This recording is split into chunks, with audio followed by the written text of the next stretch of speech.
What's up everybody? I'm Philip, I'm a freelance graphic designer and art director, and today I obviously had some fun designing a logo again. And this time I didn't use random word generator to come up with random words which I designed a logo to. Actually I just stumbled across a pretty cool logo and I saw this bird-shaped logo which was actually just made out of just a few strokes, and I was highly impressed by it and thought, damn, I want to do this as well. So I took out my notebook and started scribbling, and I came up with a few ideas, and this monoline logo bird idea just stuck, and this is the scribble which we also use as reference for the logo now. And without further ado, let's jump into Illustrator and see what we come up with. So I'm dropping in some guidelines to just get the boundaries of the logo so that I have the wings at the same angle. And then, as I always do, I put the reference on a separate layer, just blend it down to 50%, lock the layer, and then I can work properly on top of it. Then I dropped in the first ellipse and scaled it up to just fit properly to the first wing.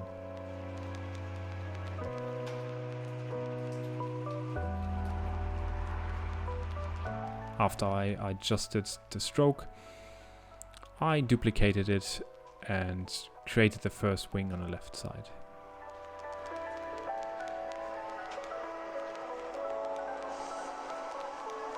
And on the second wing I had to make a little adjustment to the circles because I wanted to have the wings on the same level, so that the top of the left wing is actually matching the top of the right wing, and so I adjusted the circles a bit to fit properly.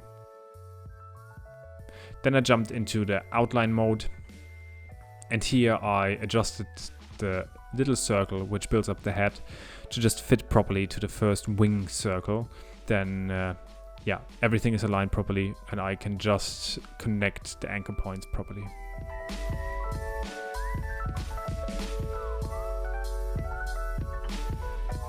After measuring that we do have the similar space between the first and the second wing, I just added 2 more circles to create the tail.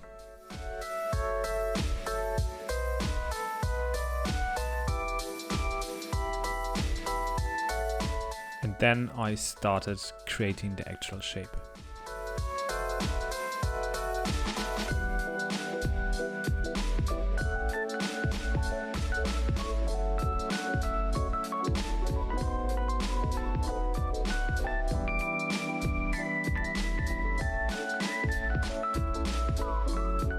In order to actually create the shapes, I needed to add new anchor points and then delete some of the other anchor points. And sometimes I couldn't reach the proper position to make a new anchor point because we had another circle on top of it. So then I just cut out the top circle with Command X, placed a new anchor point and just inserted in the same place on top of it with Command F the same circle again.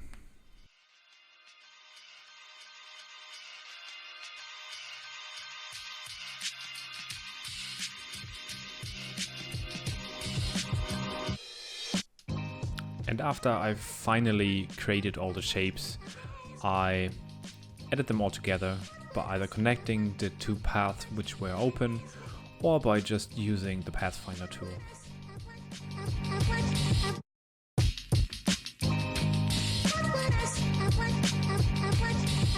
Then I worked on the little details.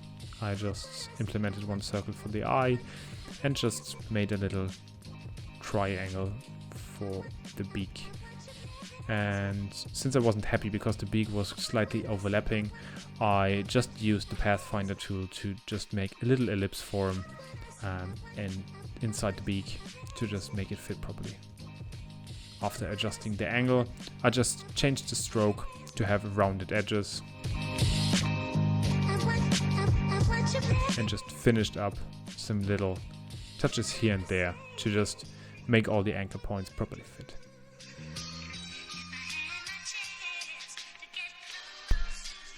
And then I realized that my stroke wasn't actually scaling down when I transformed the whole thing. And I just changed it quickly in the preferences to have my stroke and effects scale together with everything else. And I'll leave a link in the description down below to my other video where I explain how you can change this one.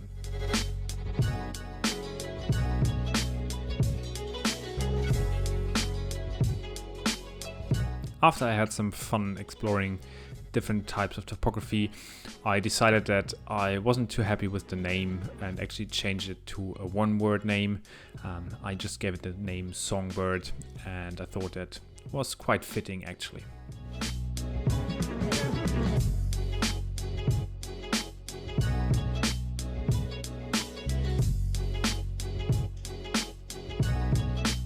And I started doing some lockups and just some changes to the tracking as well, but I thought that it didn't really work out, so I tried to change the typography again, and I found this one, and this really worked quite well, but I wanted to make it fit even better, so I rounded off all the edges to make it fit to our rounded edges of the bird, and then just had another play with the lockup.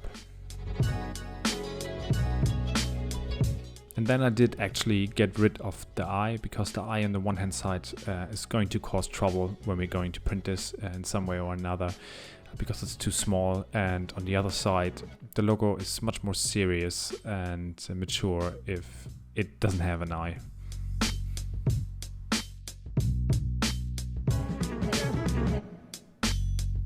And after I was happy with the lockup and the typography, I started playing around with colors. And I had this red color and this beige color in the beginning, but I wasn't quite happy with it. So I had another go and found this, 3 awesome colors which I used. And I decided to make the little dot over the eye and the beak in the same yellow tone, that we have the same connection between the logo and the typography. Yeah, and this is it. This is the final logo. And as you can probably see, I changed my mind during I edited this video. And I changed the lockup again and increased the stroke size a bit of the logo and just played around with the position a bit to come up with this final version. So this was today's video. I really hope that you liked the logo and enjoyed watching the video. I had fun doing this video for you guys, as always. And if you liked it, please consider subscribing or leaving a like or a comment. If you didn't, you can obviously leave a dislike as well. And yeah, it was fun. And I'll catch you guys in the next video. Take care.